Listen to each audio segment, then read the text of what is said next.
Well, it's nice to see you guys here today.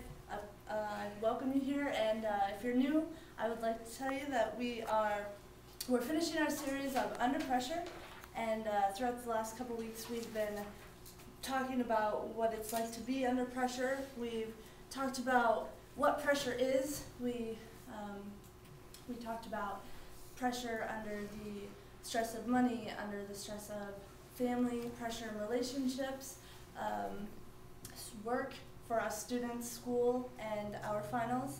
We talked about how to run the race under pressure, and even how pressure can be a good thing. And what I'd like to wrap up with today is how we can remain faithful to each other under pressure. There's a man named Dick Hoyt, and he runs the Ironman competition. Now, if you guys don't know what this is, it's this intense, like super strength competition where you're gonna go and it's crazy.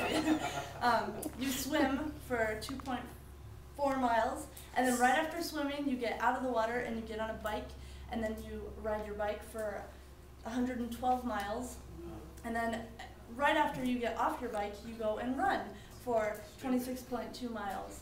Now, I decided that I would like to be an Ironman competition competitor, and I was going to win, so I went to their website to find out what kind of training I would need to do to win this competition.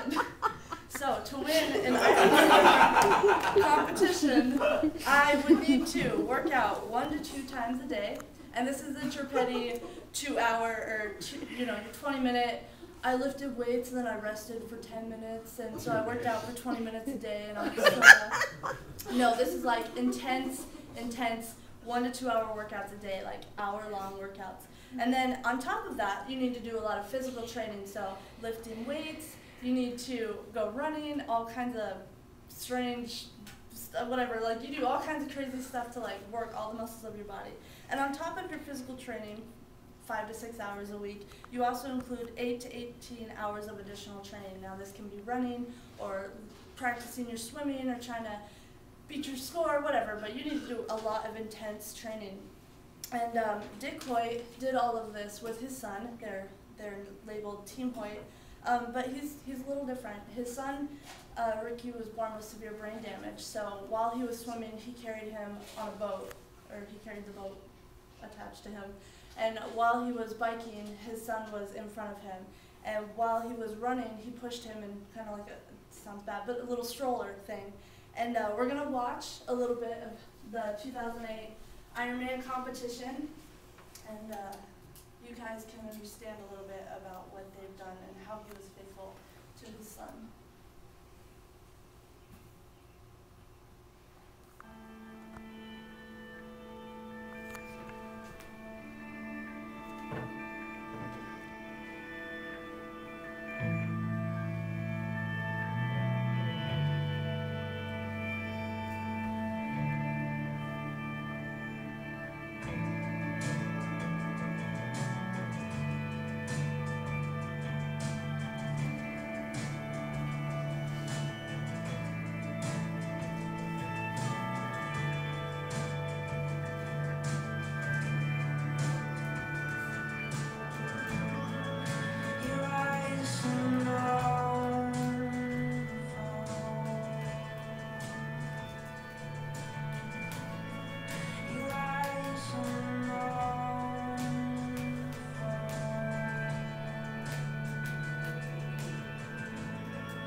you can see, it takes a lot of faithfulness to go through this kind of training and dedication.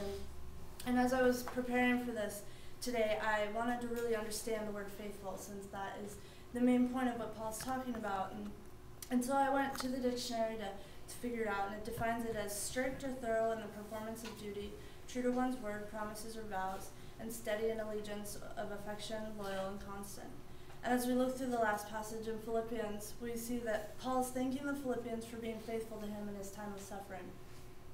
So Paul is concluding Philippians. This is the last part of our sermon, of our series, and this is the last part of the book of Philippians.